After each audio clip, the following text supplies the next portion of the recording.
Welcome to the HeroFront podcast, the 2022 Veteran Podcast of the Year winner.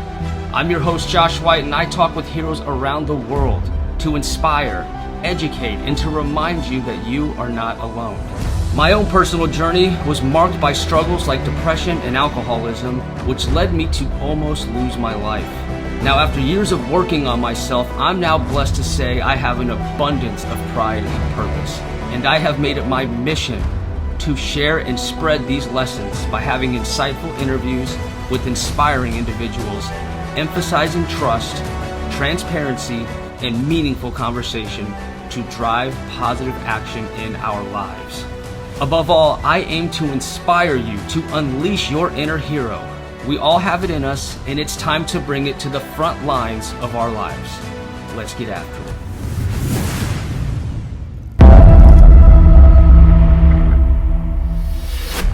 What's up, everyone? Josh White here. Thank you so much for tuning in to yet another incredible episode of the HeroFront podcast. How do I know it's an incredible episode? Because I got local hero Sasha Lopez, a spin instructor who has changed her life, finding her purpose and passion, and is now changing so many other people's lives with giving them the level of fitness and quality of life that they didn't even know was possible, to include me, your boy. I went. I loved it. So in this episode, I sit down in person at Rise and Ride Studios with Air Force veteran Sasha Lopez, the driving force behind the cycling studio Rise and Ride. Sasha's journey from the Air Force to becoming a successful spin instructor and entrepreneur is a testament to resilience, determination, and the joy in finding one's true purpose. In this episode, we cover Sasha's remarkable journey from airman to veteranpreneur, her proudest moments as a spin instructor, the challenges that she faced and what life threw at her when getting started. She talks about the humble beginnings of her first gym, her decision to go back to school for business education, and the daily grind of being an entrepreneur. We also get to a point in the conversation where she talks about achieving success in such a competitive industry. She faced criticism, negativity. How did she overcome these challenges? And lastly, we talk about fulfilling her vision. We talk about the ultimate goal of Rise and Ride. Now, I can speak from personal experience when I say that Sasha is a superhero who has changed the fitness game for the panhandle of Florida, where myself, my wife, a lot of friends of mine were able to basically have the best spin instructor any of us have ever met in our lives right down the road. And it was such a blessing to have her. She's helped our fitness journey in so many different ways. And we also made a friend. So I hope you enjoyed this episode with this very special veteranpreneur, Sasha Lopez. Let's get after it. Okay, everybody, this talk is finally happening. So I'm here with Sasha Lopez from the Rise and Ride Club, coming to you from the 850 Elite Volleyball Academy, which is right outside Eglin Air Force Base. So if you're trying to get your workout on, you have to go to Rise and Ride Club. I'm fat now because I stopped going. But when I was going, I was not fat, and I was really proud of myself. Yeah, you were coming pretty consistently at one point. Yeah, and I started seeing some gains. Mm-hmm. I showed you that before and after. Yeah. And you were like, dang. Like you were like, I mean, you've had a slight change, and then I showed you the picture, and you were like, okay, never mind.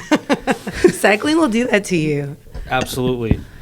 And so we try to do this so many times. Yeah. How many times did we try to do this? I don't know. It's an embarrassing amount, I think. 4? I think No, 5. I think more than that.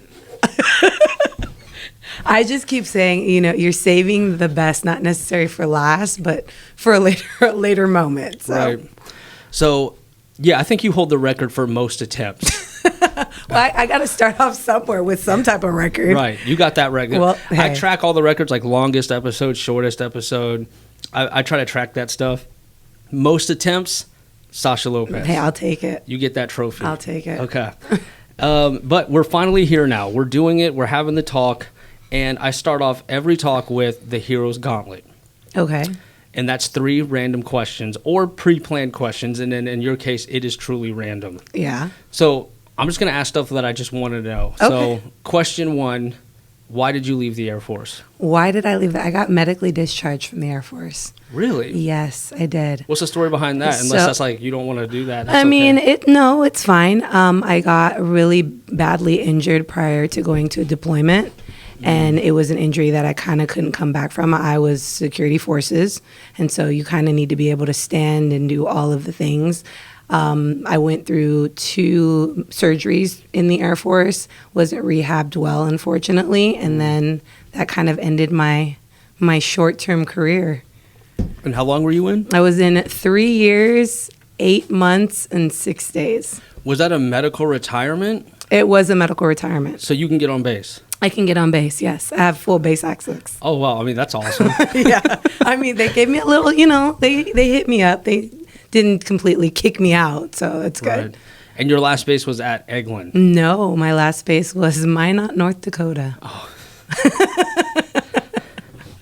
Yeah, I would have been injured too if I was there. I've been like, hey. That story is pretty crazy. Yeah. I left California, that's where I'm from originally, on a Thursday, and it was like 85 degrees. And I took like what was maybe a 3 or 4 hour flight. I landed, it was like -30 or something crazy. That's when you knew you screwed up. I was like, what did I do to deserve this? That's when you knew you screwed up. Yeah, they took me from Kadena Air Base to Minot, North Dakota. So. Wow. I've been to Kadena as well. Mm-hmm. So, yeah, that's 2 completely different climates, like literally complete opposites. Yeah, for sure. Okay, so second question would be, what is your proudest moment as a spin instructor? Oh, my proudest, it actually happens more often than not when someone has a moment in class, whether they're going through something stressful or they've just really had a bad day, or maybe they're proud of themselves, they catch like themselves in the choreography at a certain point, and you see them just light up or start sobbing, or you know that you've hit that emotional pinnacle with them. Mm-hmm. And I'm lucky enough to see it quite a bit. So every time I see that, I know that this is making an impact the way that I planned it to. Wow, that's amazing. And so like you get those proud moments all the time. Mm-hmm. Okay, third question. How are you so good at instructing? And I say that because, like, I was picturing the same thing every time. Right. That before I came here, I was like, I'll give it a shot. And I just assumed it's the same formula every time. Yeah. But somehow you make it different with the songs, with the movements. And, like, you're not even, like, looking at, like your laptop or a piece of paper. You're just, like, you're just coming up with this on the fly. Yeah. Like, how do you do that? It takes a lot of practice. I have been in this industry for next year will be 15 years. Wow. I didn't start off great. I actually started off pretty bad. And it took a lot of falling on my butt. Okay, what did I do wrong that time? All right, let's fix it. Okay, fix it. Now fall on my butt for something else. What did I do wrong? Like it's trial and error. Unfortunately, I didn't have anyone when I was coming through the ranks in this industry to kind of hold me by the hand and say, Sasha, do it this way. Don't do this, do this. And I had to figure it out. But once you get it and you have this recipe that works so well, you're able to kind of tailor it to the people and the energy that's in the room. So I think that's what I have, which makes me special, I guess, is that I can feel that energy as soon as people sit on the bikes, and I know, okay, it needs to be this type of a ride or this type of a ride in order to create the maximum output and the maximum vibe for those 45 minutes. What vibe did you get when it was just me and that other dude that morning? Oh my goodness. Well, I'm not going to lie. I wanted to kill you guys. Like my whole thought process was like, yes, women don't get very much opportunities in the fitness industry to train men. And it's unfortunate because there's so many women who are really good at their jobs. Mm-hmm. But when you walk in and you see, either a woman that's got some muscle or she's very petite and there's just that, I don't want to say prejudice, but kind of in a way prejudice. Mm-hmm. And so when we do get the chance, we have men to train, it's like, all right, I'm going to show you, like, this is what you came here for.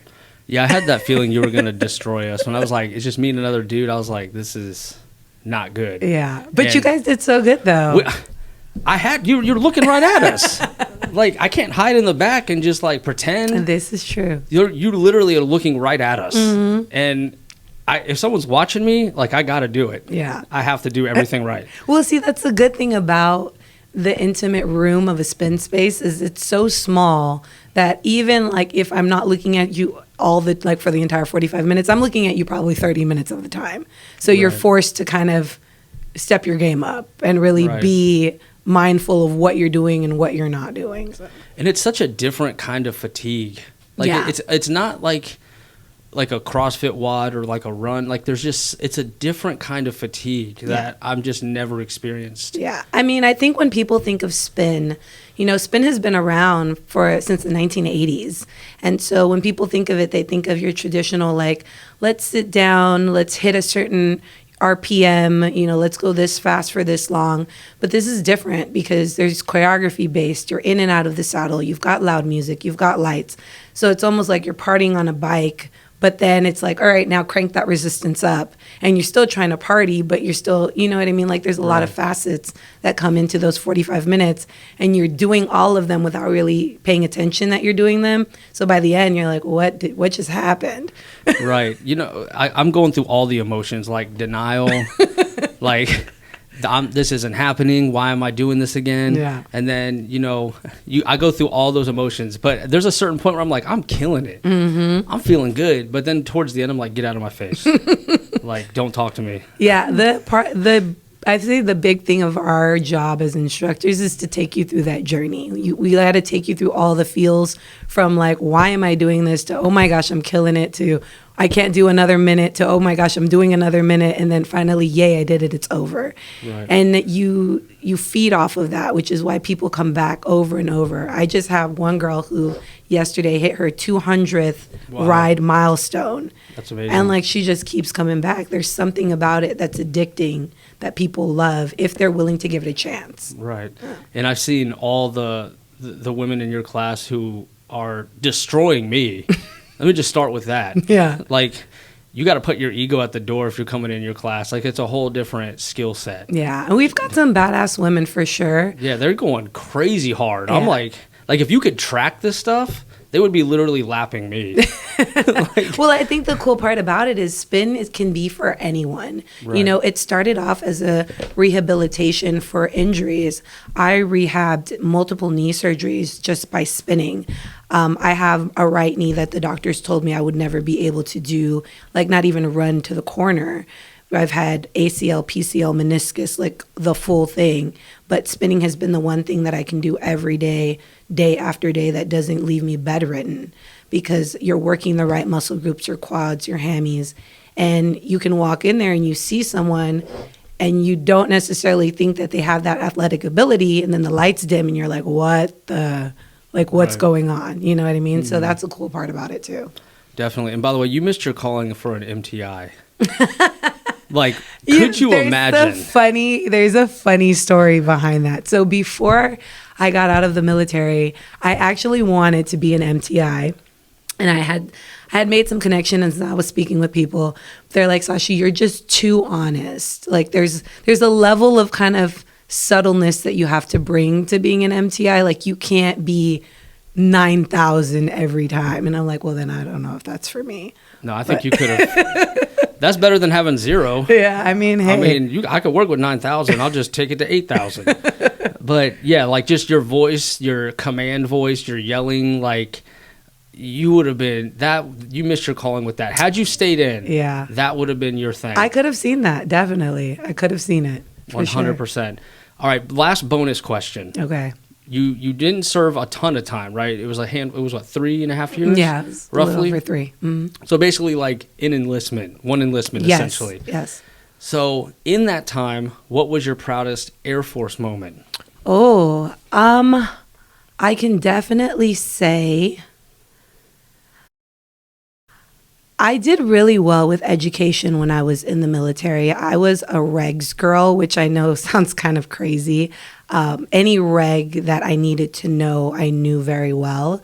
So it helped me in the short time that I was able to promote and, become an A1C, become a senior airman, find these little job pockets that were only for specific people. I was able to apply and get those jobs. So I did commander support staff in Minot, which was great, but I also got a lot of slack for it because being security forces, you're out in the fields most of the time. And I was like chilling in an office doing paperwork and processing and all of that. So I think for me, it was definitely utilizing my resources, which is something that I've taken even on the outside. If you have those resources and it's going to help you in whatever opportunities come your way, take them.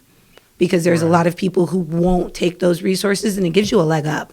And let's be honest, the military is all about getting that leg up and knowing your next step in order to progress in your career.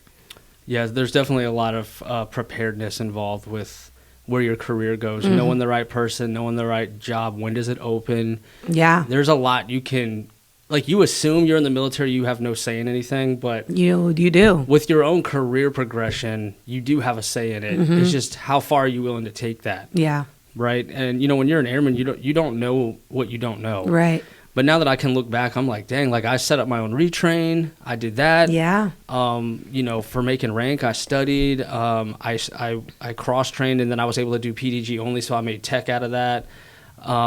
And so there's a lot of like strategy to a military career that is more than meets the eye. Yeah, I agree. And then there's a ton of cool jobs at the Pentagon that I won't get into here, but let's just say there's some fun jobs out there. Oh, I bet. I'm aware of now where I'm just like, what the? That's your job? But see, that's the cool thing about it is, again, like you said, you don't know until you know. Right. And there's so many things that you don't know if you're not willing to put in the work to find out or talk to someone or make the connection.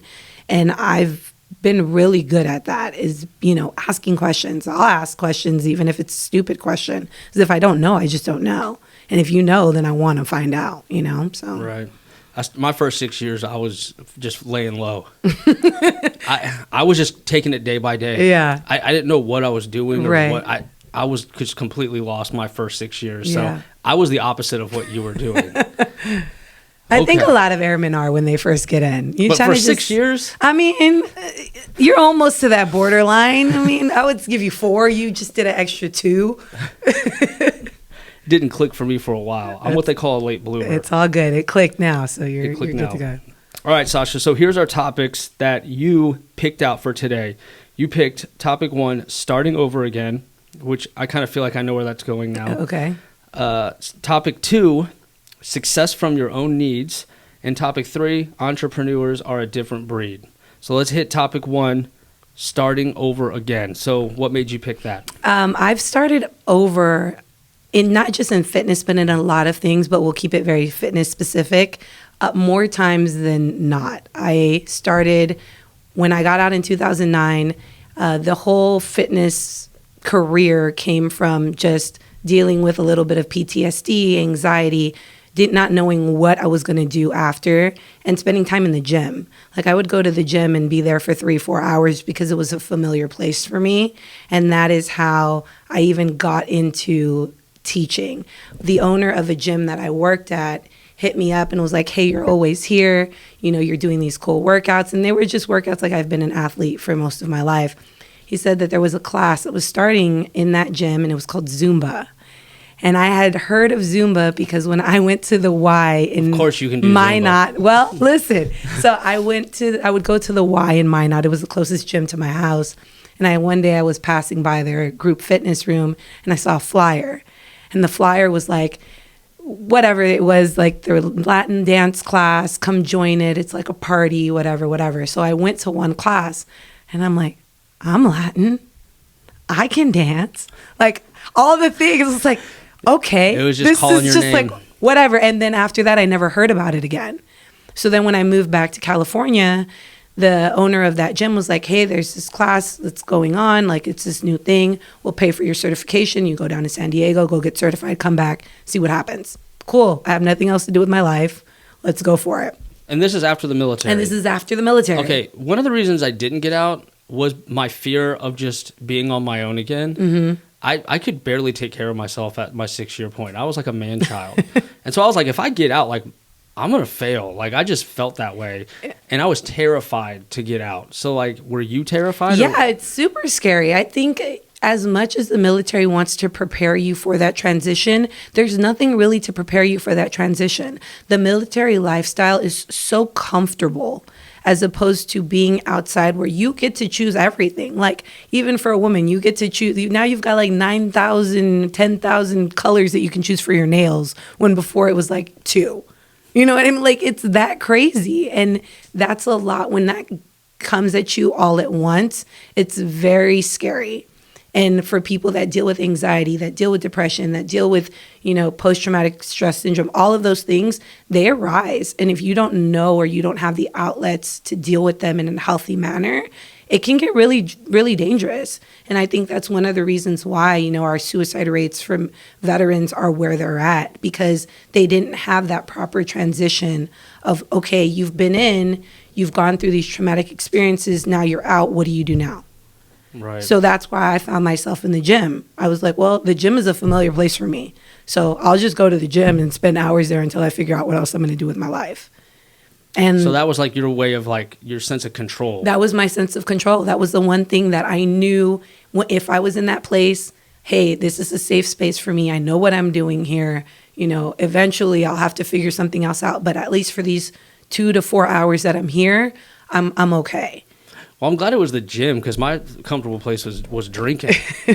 So that's what I would have felt, comfortable with. That would have been my go-to to like deal with it. Yeah. Not now, obviously, but back then, definitely. So I'm just happy that the gym was your comfort zone. Well, I had my party moments. Japan was definitely my party moment. Gate 2 Street? The whole, like from the moment I dropped down into Okinawa till the time I left, it was like, let's party. Wednesday, Thursday, Friday, Saturday, Sunday. Go to work at 6 p.m., get off at 6 a.m. Cool. Like, it was just a whole party. No, that was definitely me as well. That was 100%. But that wears on you. And I think, God, it does. Luckily for me, it wore on me. It wore on me faster than the regular person. Because after, almost 2.5 years of that, I was like, all right, I'm done. Some people were not done, but I was done. Right. And then, I went to Minot where it wasn't like a party atmosphere. There was one like bar/pool hall that we would go to on the weekends, but it wasn't crazy. Right. And so that for me, I was like, well, I'm not going to go here every weekend. Like I got to figure something else out. Gotcha. And that was it. Okay. So where are we at in your story? So went to get certified. Zumba, ended up teaching a class. My first class, it was on a Tuesday morning. I had 2 people in the class. It was one girl who I think was like 14. She probably should have been in school, but wasn't. She was at the gym. And then a lady that was like in her 80s. Oh, wow. And I taught the class. And then a month later, down the road, I was teaching to over 120 people.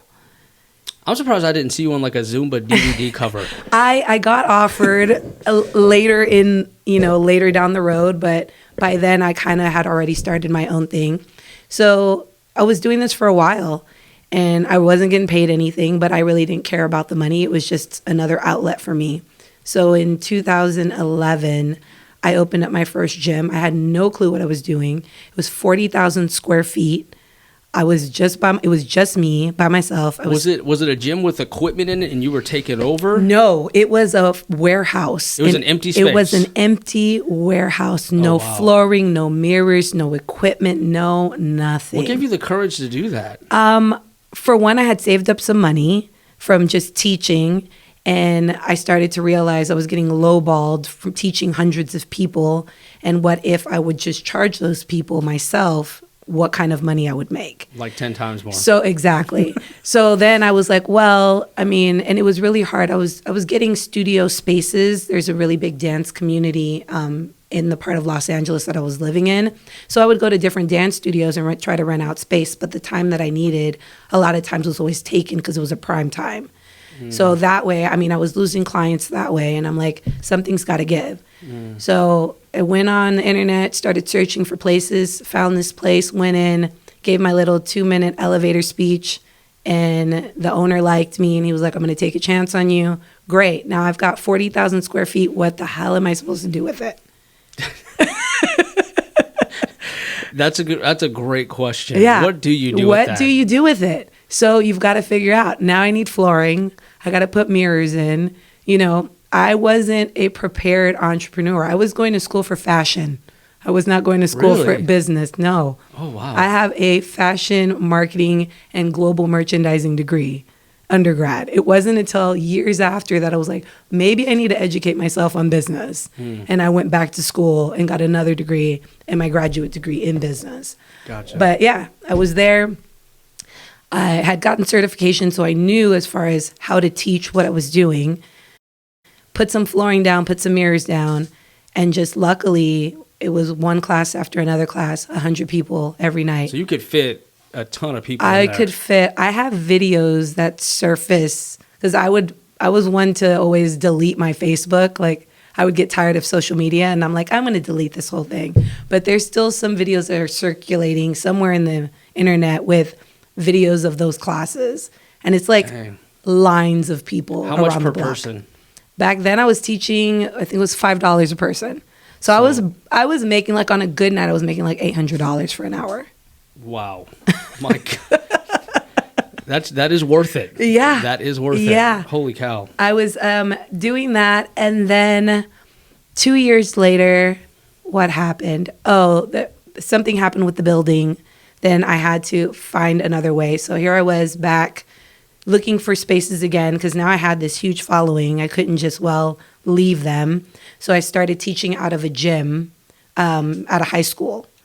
And luckily, everybody followed, still making the same amount of money until I found another space, opened up another space. I was there for 2 years. Something happened. I've probably opened and closed gyms maybe 5 or 6 times. As much as you've deleted and reactivated your Facebook. As many times as I've deleted and reactivated the Facebook and Instagram. Yeah. And so the last one was my longest one. And I moved away from the dancing portion because I started to realize that women really neglect strength training. And as an athlete, I knew how important it was. But you would have women who would come and take these classes night after night after night, but they weren't seeing the type of changes that they wanted in their body. They were losing weight, but as far as like the physical aspect of strength, they weren't gaining that. So that's when I decided, I was like, let me go back to school and really educate myself on all of this. And I started women's strength training, and it was only women. And that took off, and that happened all the way up until COVID. And then COVID shut me down. Oh, that's right. Yeah. If you were an entrepreneur during COVID, Yeah. that was a bad time, right? Yeah. Because they were like, I don't care what this means to you financially. No. You're done. It's closed. Yeah. COVID was very interesting because I'm one to listen to my gut. And when the talks of it started happening, a lot of people, told me, just stick it out. It's not going to be bad. Just stick it out. And everything in my gut was like, this is going to last for a long time. So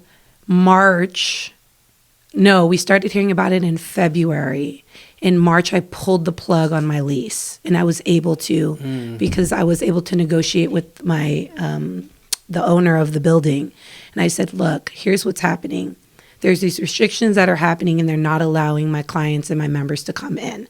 If they can't come in, I can't make money. If I can't make money, I can't pay you. So he was gracious enough to cut my lease. March, that's when all of the restrictions started coming down.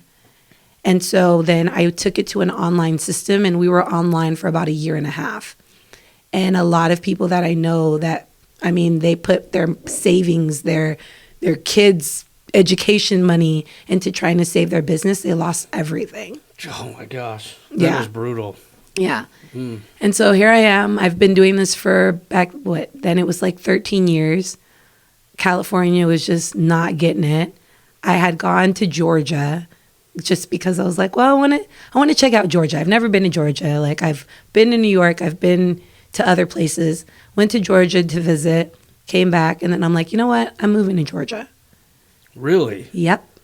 You liked it that much? I liked it that much. So you were in like LA, which is like, everyone wants to look good there. Like fitness has to be thriving. Yes. So it couldn't have been the lack of business, right? Or was it the No. restrictions of COVID? It was the restrictions of COVID for one, and it also for me was a change of scenery. I'm I think it's the military, but You're like, I got a PCS. I got it. Yes. I get the itch every 2 to 3 years.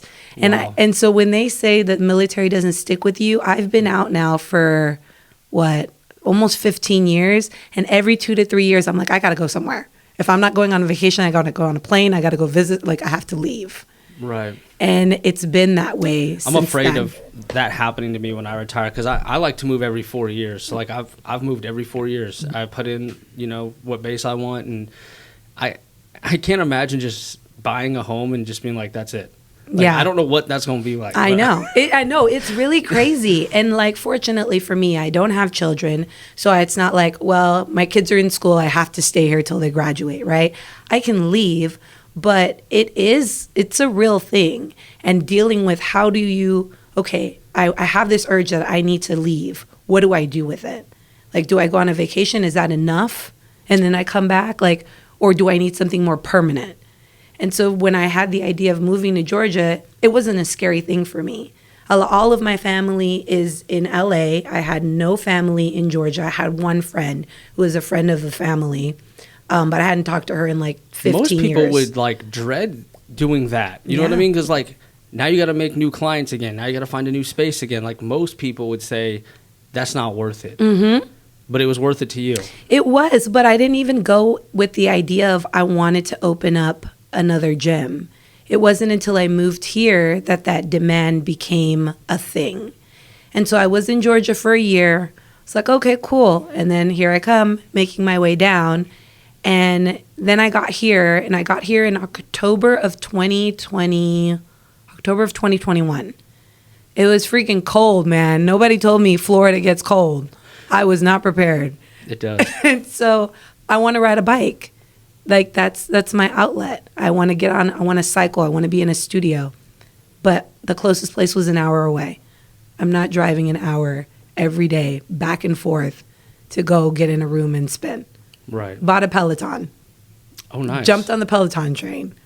Great. It'll do it for now, but it still wasn't cutting it. Mm-hmm. Got an email. Hey, I know that you're not looking to open something up, but this place just came on the market. Check it out. Went to look at it. Despite everything in me was like, Sasha, you're going to be starting again 15 years later in a place that you have no idea the tempo, the money, the possibility, maybe not. You have no idea. Do you really want to do this? I want to cycle. So if I can't do it for myself, how am I going to do it? So at that point, you lived in Florida. I lived in Florida. So what was your job before the studio? So before the studio, at first I didn't have anything. I kind of was just living off of savings. And then I got bored, as I do when I don't have anything to do. So I went and You're like living the dream. You're just living off your savings and just enjoying Florida. And then you're just like, I can't do this. Yeah, I couldn't do it. I wish I had that ability to just chill. But I have been go for so much of my life that it's hard to sit back. Even on a Saturday, when work is done, I'm like, now what do I do? I think one of the biggest blessings in life is when you can align your purpose with your career. Yeah. Which is actually pretty rare. Oh, absolutely. Most don't get to that. They're just like, I got to retire one day. I have to do this. I hate it, but I have to. Mm-hmm. That's the more common story. Yeah. But I think with you, your purpose is your career, and so it's not work to you. No, it's really not. And I'm so blessed. As crazy as it sounds, I've tried to separate myself from this purpose, you can say, many times. I've tried to do other things where I'm like, you know what? I'm going to go try this. I'm going to go try that. Like I've done all the things you could think of to try and say, let me try something else. And for whatever reason, it brings me right back to where I'm supposed to be. So I can't fight it anymore. I'm almost 40 years old. Like fighting it is just dumb at this point. This is what it's supposed to be. Right. So yeah, I checked out the space. The numbers checked out. I told myself I'll give it a year. See what happens. If it works, great. If it tanks, it's not too big of a loss, just some bikes and then maybe a mirror. And I went for it. I got the keys and I worked 30 days straight to build this building up, put flooring in, mirrors down, get bikes, assemble bikes, market it, the whole thing. And 30 days later, I had a grand opening. And every single class that I had for that grand opening, which was, I think 3 or 4 classes, was completely sold out. Oh, wow. I had no idea. And that's at the OG location? And that's at the OG location. Okay. Yeah. I was not prepared. I did not know what I was getting myself into. It was a gamble. It was straight, like, eyes closed, behind the head, like with the left hand. That's what it was. But you can't get away from it. And now, but I can't get away. And that's why, I think for people when they're really focused on something and life gets in their way, it's okay to get pushed to the side, but know, like, if it's really what you want and it's really what your heart and your gut are telling you to do, you just got to keep going, regardless of how hard it gets, because it gets really, really hard.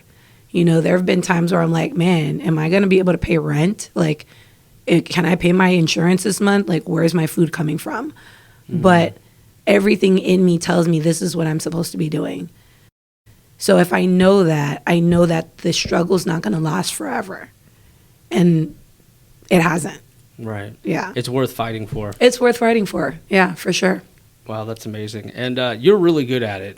Like, well, thank you. I think I think you could be, like, working for Peloton. Like, I could see you doing that. You know what, Josh, and I'm being completely honest, the thing that holds me back from putting myself out, social media, which is so horrible. When I started in this fitness industry 15 years ago, social media was not a thing. Right. Classes for me were booked based off of word of mouth and a Facebook page that I barely posted to. Now there's algorithms, there's times of day, there's angles, there's this, which is why I'm so blessed to have Angie, because if it wasn't for Angie, let me tell you. Shout out to my wife, Angie. Shout out to Angie, because that girl, like, she just gets it. She does. She has an eye for it. She has it, and and I tell her all the time, like, you're so good at your job. Like, it's unreal. And so because of that love-hate relationship I haven't put myself out where I need to be. And I kick myself in the butt, and people tell me this all the time. Sasha, your Instagram page sucks. And I'm like, you know what? You're right. Not now, though. Well, no, my personal Instagram page sucks. Oh, your personal, got it. The Rise and Ride one is like kicking butt because of Angie. Right. But my personal sucks. And I just had a meeting with my team about that. I'm like, I can't sit here and be like, you guys need to push your Instagram when my Instagram is like garbage. Mm-hmm. So it's just different, Those are things I didn't learn in college. Like, I didn't have a social media 101. Like, it wasn't, It's something that I have to learn now. That's what I love about it, though. I love that I don't have to go to school for it. I just have to be good at it. Yeah, but being good at it is so hard. It is. It's really hard. It is. It is hard. And it's frustrating. I learned a lot when I was working with you, too. And Angie was coaching me the whole time. Yeah. I mean, she's always been a part of it. Yeah. But yeah, I was like, man, this is tough. Like, I never tried to build something up like that for someone else. Yeah, yeah. And then being in the fitness community, it's a whole different audience. Yeah. And whole different times of day and algorithms, and it was like, wow, this is a lot. It's a lot. It's like, very I got overwhelming. used to my stuff and I was good, but then when I entered your space, I was like, this is totally different. For sure. I had to start from the ground up. For sure. Okay, so topic number 2, you have success from your own needs. So you kind of touched on that a little bit. Yeah. So why don't you run us through that? So again, the success of Rise and Ride, man, came from the need, basically the need that I had for wanting to get on a bike. So what Sasha wants, we're going to get in the community. If you're not invited to the table, build your own table. Oh, dang. And I've been building tables for 15 years. I may be the only person at that table for a while, but that's how I feel about it. If I want it, and there's nothing out there and I have the means to make it, I'm going to make it. If I fail, at least I tried.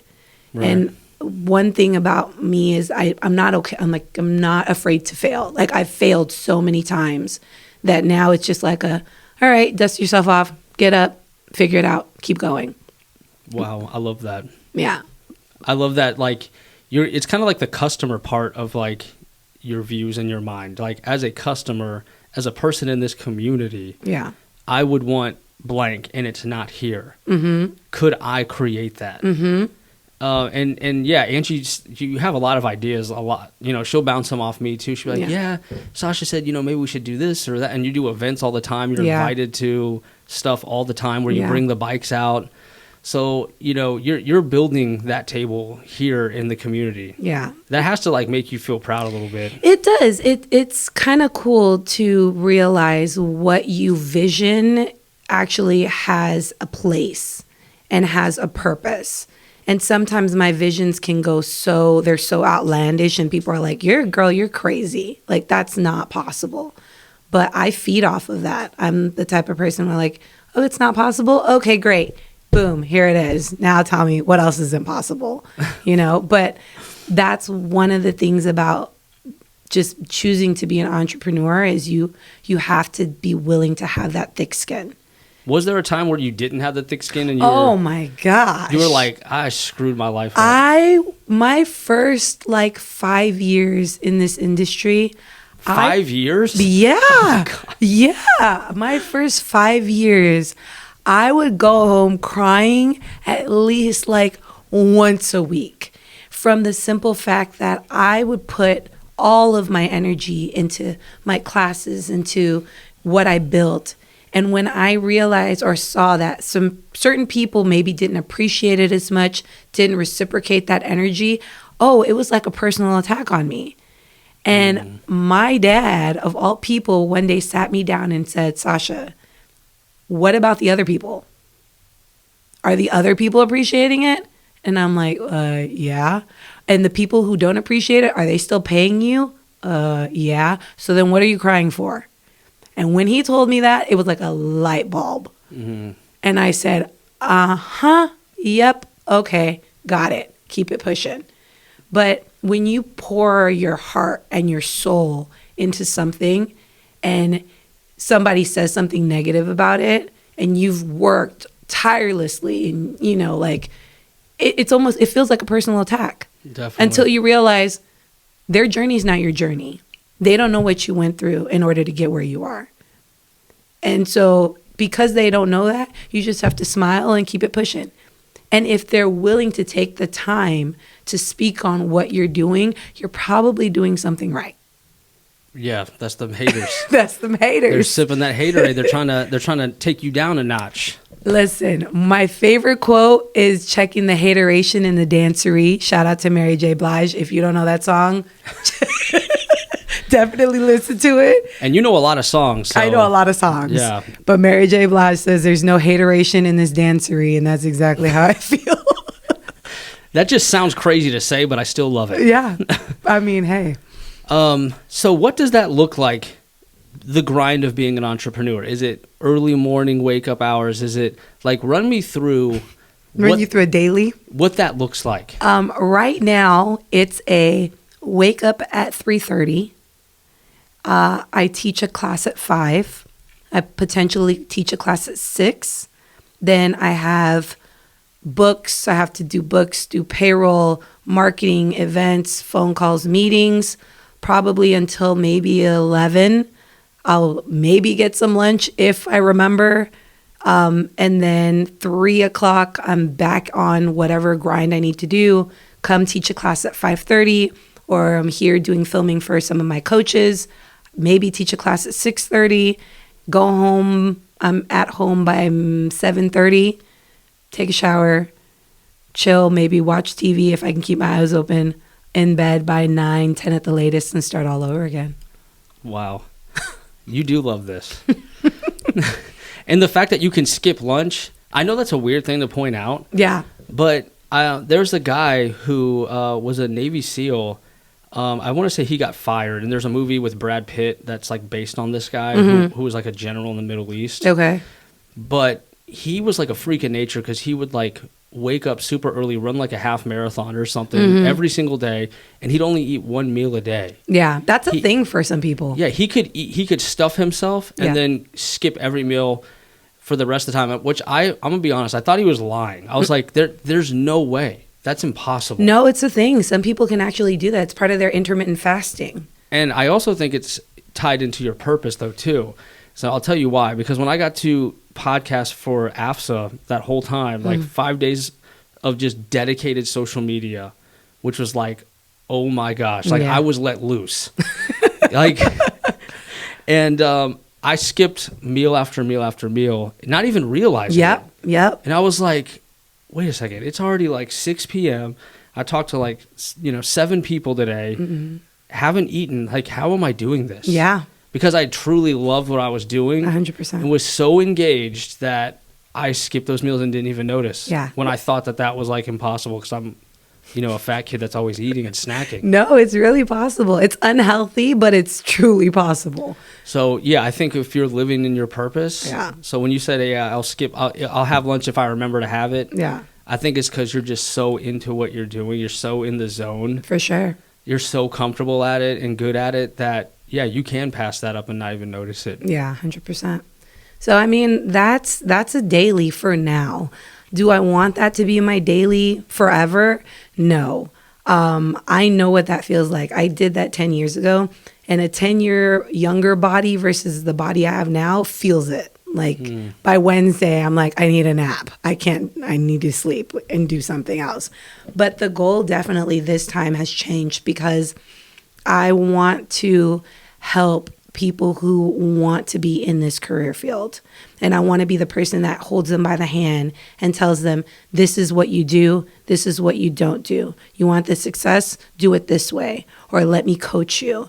And luckily, I've had some pretty cool people that have come to me and expressed that interest, and they've turned out to be amazing coaches. And so if I can ultimately step back and be the cheerleader for the coaches who want to do it, like that would be the next step in my journey of being an entrepreneur. Leaders building leaders, as they say. Yeah. Yeah, and I didn't realize coaching was so challenging, but it really is. It's like, super hard. It's so hard. Like, you make it look easy. It's a bit deceiving, right? Because we're like, oh, I could do that. You just listen to songs and shouting stuff, getting people. But, like, first of all, you're doing the workout. So, like, there's that, right? You're tired yourself. And, yeah, to do that, workout after workout after workout and bring that same energy, the timing of, like, your coordination is next level, too. Thank you. Like, you're probably the best dancer, coordinator. You're blowing my head up, but I'll take it. I don't know how you do it, but you are so good at that. But then I saw you bring on some more instructors and you spend a lot of time with them. Yeah. Because it takes a lot of time to get to that point. Yeah, you definitely pinpointed the fact that I make it look easy, which is my job. And so it's great when people come to me and they're like, "Hey, I want to do that." And I'm like, "Great. Okay. Now here's all the things that you have to do." And then they're like, "Oh, like that's not what I expected." Right. And it's cool because then the ones who really want it, they take it as a challenge. And they're like, "Okay, cool." And I'm not one of the easy coaches. Like, look, going back to like the whole MTI thing, like I get on their butts. And it's just like day after day after day of like hearing me critique and critique and critique.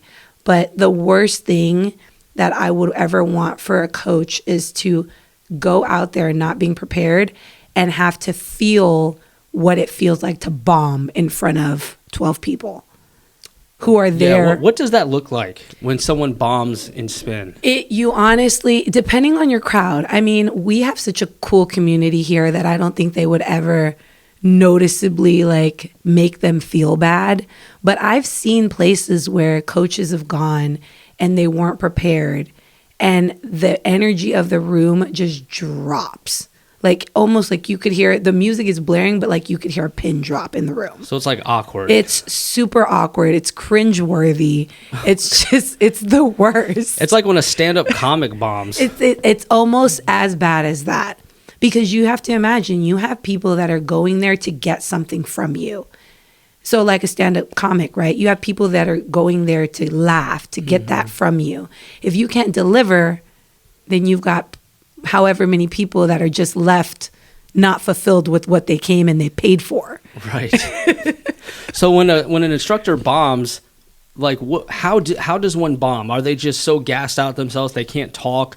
Are they just offbeat themselves? Like, what does that look like when an instructor it bombs starts with the training. I would say if an instructor is not trained properly, meaning they don't have the athletic ability to sustain their ride, right? They can't ride their ride. They're either too fast, too slow, need breaks, breathing heavy in a mic, like all of these things that you don't think of. Right. If they're doing a sprint and they have the mic too close, you can hear that through the speaker. And everyone's like, what the? Exactly, or they play a song that is completely offset with everything else that they had in their playlist. Now the energy, you just lost 12 people's energy because you made a poor song choice. Right. Or, they say something that is not in line with what's happening in that moment.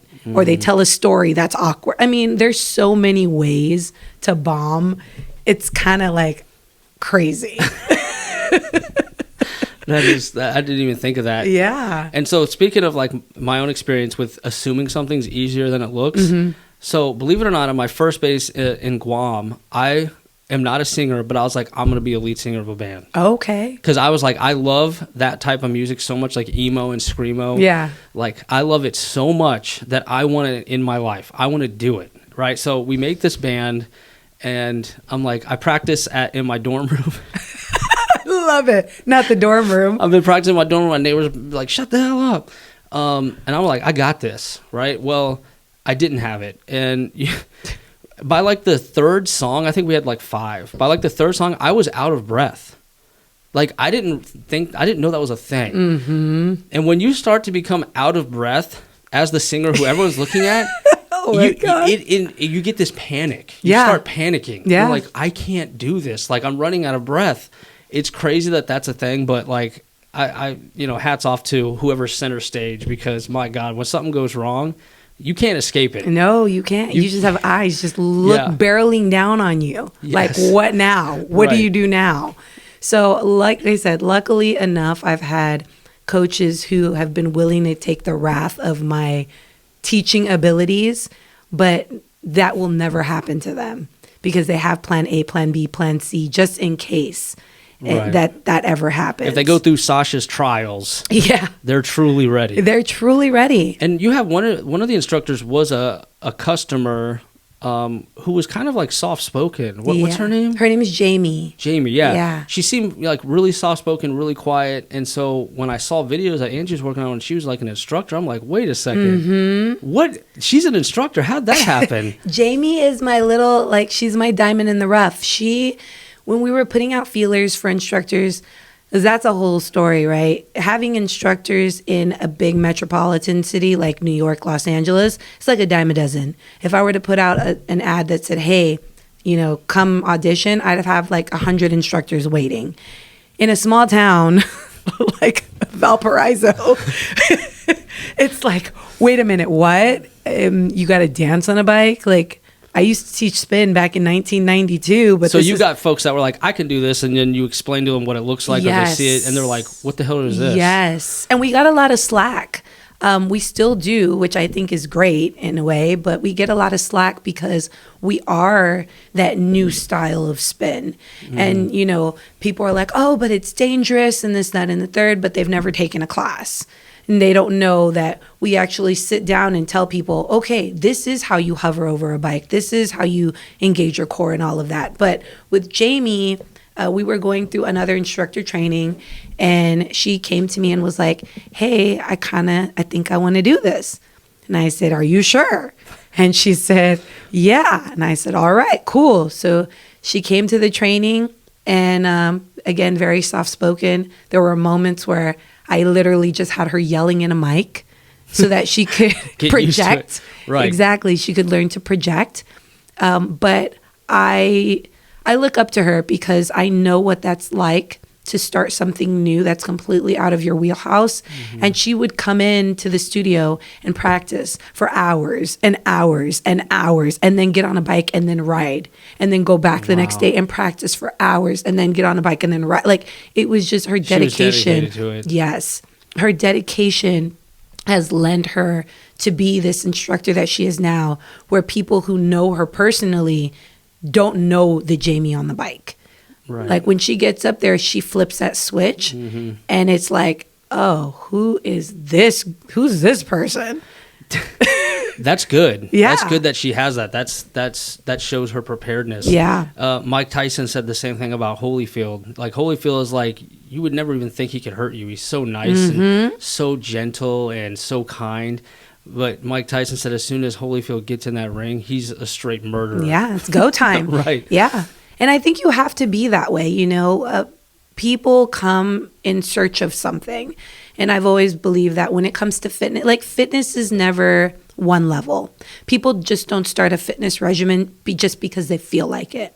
There's something going on in their life that promotes that need for them to start that journey, simply because they know that that journey is not going to be easy if they haven't done it in a long time. Right. So when you come in and you're searching for something, you have to have the best, or hopefully you hope for the best to be able to give that to you. And that's why our instructors here, we have a very, very small group, but I'm not the type to just hire anyone just because you want to. Like you truly have to want this, whether it's one person you're teaching to or a packed house you're teaching to, because those moments that you teach to those people are everlasting, and they might be going through the worst part of their life and you wouldn't know it, but they'll come up to you after class and they're like, you know what? And here's just an example. One time I had a lady say, you know what? I just found out I was getting divorced today. Oh, snap. And this was the only thing that I felt that was going to keep me from just crying my eyeballs out of my house. Like, what do you do with that? You have just created a moment for someone that helps them get through a difficult situation you didn't even know. But because you're trained, because you go up there and you give it 100%, you just help someone else out.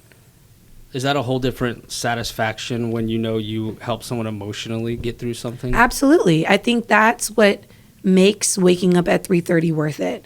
I wake up every morning, and I mean, waking up at 3:30 is no easy feat. I don't care how many. I've ever done that before. I don't care how many times you do it in a row, how many years you've done it. Like, it still sucks.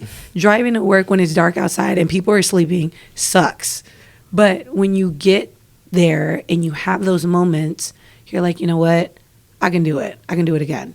I can do it again. I can do it again. And it just keeps you going. So, wow. That's incredible. Yeah. All right. So we're to our last topic here. And by the way, we're at 54 minutes. I know you have a class coming in, don't you? Yeah. Sometime soon? Sometime soon. So we're at 54 minutes, and we're on our last topic here, which is entrepreneurs are a different breed. So I think we got that throughout just hearing your journey. Yeah. So I'm kind of curious to hear like what you'd have to add to that. When people think when you work for yourself, you have it made. I love when people go, oh, but you get to choose whenever you work. You get to choose this, that, and the third. No, I don't get to choose anything. The people who supply my life by paying for the services that I offer, they choose everything. It's like having 100 bosses as opposed to one. That's true. I never thought of it that way. And by the way, it is so hard to get people's money. Like, I didn't realize it until I started just trying to sell some shirts. You know what I'm saying? Yeah. And they're like, oh, that's cool, but nah. No. I'm like, what? But I designed it. Oh, that's great. I'm not interested. I'm like, dude, this is hard. Like, I can't even get people to buy a T-shirt. Like, this is wild. It is so hard. Yeah, your brain has to be on. We've got 24 hours in a day. I would say 23 and a half. You get that 30 minutes to maybe think about something else. But those other 23 and a half hours, if you are not lasered in on what it is you're trying to accomplish, either someone else is going to do it before you, or you're going to lose that opportunity. And if either one of those things happen, now your business is at jeopardy. You have to live life every day until you get to that point where you are sustainable, you don't have to worry about it. Until that point in that building phase, you have to be on it 24/7. Wow. That sounds stressful. It's very stressful. So I love when people go, oh, but you can just work whenever you want. Yeah, I can work whenever I want. I work all the time. 23 and a half hours. 23 and a half hours of the day. With 100 bosses. Yeah, and and it doesn't pay you well in the beginning. And so you're taking a big risk on yourself. And that's why I say it's a different breed, because in order to even say you're an entrepreneur, you have to be willing to bet on yourself. And a lot of people aren't. Right. You know, when you work a 9 to 5, yeah, it may be stressful from 9 to 5, but when you come home, you can leave it at work. Right. When you go back to work, you know, like you can call for a sick day. Who am I going to call if I'm sick? There's no one. What, Ghostbusters? Like Ghostbusters. It's not, I can't call my boss and be like, hey, guess what? I'm sick. I'm not coming in today. That doesn't work. This is your thing. This is my thing. Wow, I never thought of that either. Dang, that's rough. Yeah, exactly. And so different breed completely. It is a different breed. Because you have to almost be obsessed with what it is you're trying to produce. And if you're not, you're more than likely going to fail. Are you going to stay in this area longer? Or are you getting the itch already? You know what? Don't go on vacation, y'all. If she goes on vacation, that's it. Listen. That's it. I'm going to be in this area for a while, but I do have goals to expand Rise and Ride. So my ultimate goals for Rise and Ride are Rise and Ride Baton Rouge and Rise and Ride Atlanta. So to have this thing as a company. To have it as a company. You got other people working in other locations, yes. And it starts to eventually run itself. Yes. That's going to be hard because there's only one Sasha. There is one Sasha, but Sasha's a damn good teacher. Yes. So I can coach other people to be just as good. And there's people out there who want it. You know, I have had a really hard time over the years being able to say, you know what, step away. But if you want something to grow, eventually you have to be willing to step away. I can't picture you working for someone like like you just like to steer the ship. I do. Like you enjoy that. I do. And you're really good at that. I do. But people who are good at that, you know, do expect a high level of... Absolutely. You know what I mean? Like if they hire someone, they're going to have high expectations. Mm-hmm. You know what I mean? That's why I don't have a group of 10, 15 instructors. I have one plus myself and another one who's going to start on next week. If that was the case, if I was just one who was like, you got to be an instructor, you got to be an instructor, you got to be like, I wouldn't have to work. But the vibe and what I'm producing to me means more than having 500 instructors in my back pocket willing to teach. Wow. I feel like you can make that vision happen. Yeah. Just with your philosophy and just who you are. I know you can do it. Well, thank you. Hopefully. We'll see what happens. So let's hear what 20 years from now, what that would look like in your life. Oh, man. If your hard work is paying off and Rise and Ride, the vision you have for it is happening, it's happened, what does that look like 20 years from now? Rise and Ride would be in every major city in the United States. There would also be some Rise and Rides internationally. I admire SoulCycle so much, from the way two women took an idea and, you know, financially they were way better off than I was, but took an idea and literally just spread it like wildfire. So two ladies did that? Two ladies. Wow. Got together and were like, hey, and they started with one small studio in New York. And now I don't even know how many SoulCycles there are nationwide, but there's like... They're just killing it now. There's like hundreds of them. Right. And they were the blueprint for this type of a studio in the United States.